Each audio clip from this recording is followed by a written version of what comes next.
Hello hello madam ఎలా ఉన్నారు? బాగున్నారు. ఒక నిమిషం సార్ మాట్లాడుతారంట. ఫోన్ మేడంకి పడుకుంది. ఇప్పుడే బాగుందను? బాగుంటే పడుకోరా. పడుకోని పడుకోని రేపు సార్తో ఫుల్ సీన్. 9 o'clock బండి వస్తుంది, తీసుకొచ్చే. ఇలా సిక్కిపోయేవేటి బుచ్చి? చిక్కిపోయానా? జిమ్ముకు పోయి చాలా రోజులైంది వదిన. పైగా హోటల్ తిండి. అయ్యో నువ్వు కూడా ఇక్కడికే వచ్చేయి, మాతో పాటు నీకు వంట చేస్తాను. మా వదిన ఎంత మంచిదో. దేవి అన్నా, మా వదిన బంగారం. నువ్వు ఉన్నావే. ఇట్రా ఎక్కడికండి? రా చెప్తాను. రా.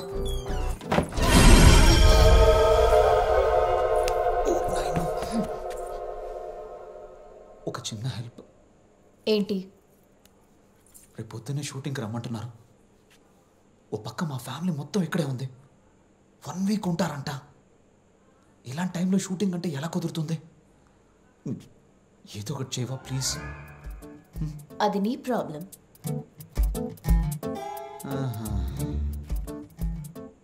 రేపు షూటింగ్ క్యాన్సల్, సరేనా? అది కూడా నీకే ప్రాబ్లం. రేపు వాళ్ళు నన్ను వెతుక్కుంటూ వస్తారు, నువ్వు వెరుక్కుపోతావు. మరి ఇప్పుడు నన్ను ఏం చేయమంటావు? నువ్వు తెయ్యవే కదా, ఏదైనా మాయ మంత్రం వచ్చేసి వాళ్ళకి నుంచి పంపించేయచ్చు కదా. అది నీ కాంట్రాక్ట్లో లేదు కదా. నువ్వు చచ్చిపోయావు కాబట్టి బతికిపోయావు, లేదంటే నేనే పీక నాకు చంపేస్తుండేవాడిని. ఛే, ఏయ్ ఫ్రెండ్స్ ప్లీజ్ ఏదైనా చేయవా ప్లీజ్. హే, ఏం చేస్తున్నావు?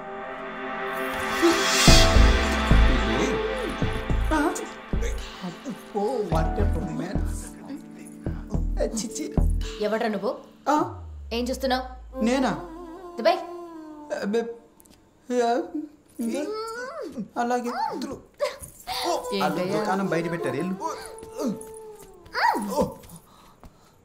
మనకు అసలు టైమే దొరకట్లేదండి. నాకైతే అసలు ఇంట్లో ఉండాలనిపించట్లేదు. వదలండి.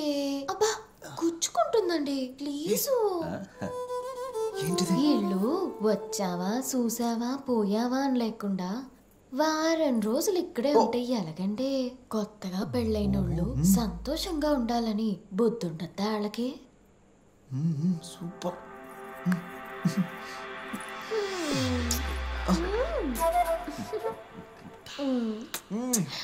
దేవి ప్లీజ్ ప్లీజ్. వీళ్ళు ఎక్కడే ఉండరు. మనం ఎక్కడికైనా బయటికి వెళ్ళి అలా తిరిగేసి వద్దాం.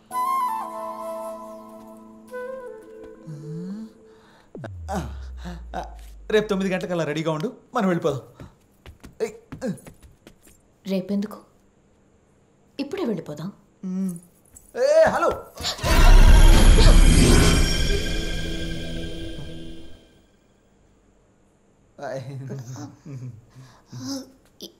ముందు వాడు ఏం తింటాడో కనుక్కో. అలాగే అన్నా. ఎవరిని? ఈ ఆల్ట్కి చపాతీలు చేయమంటారా? చెప్పండి.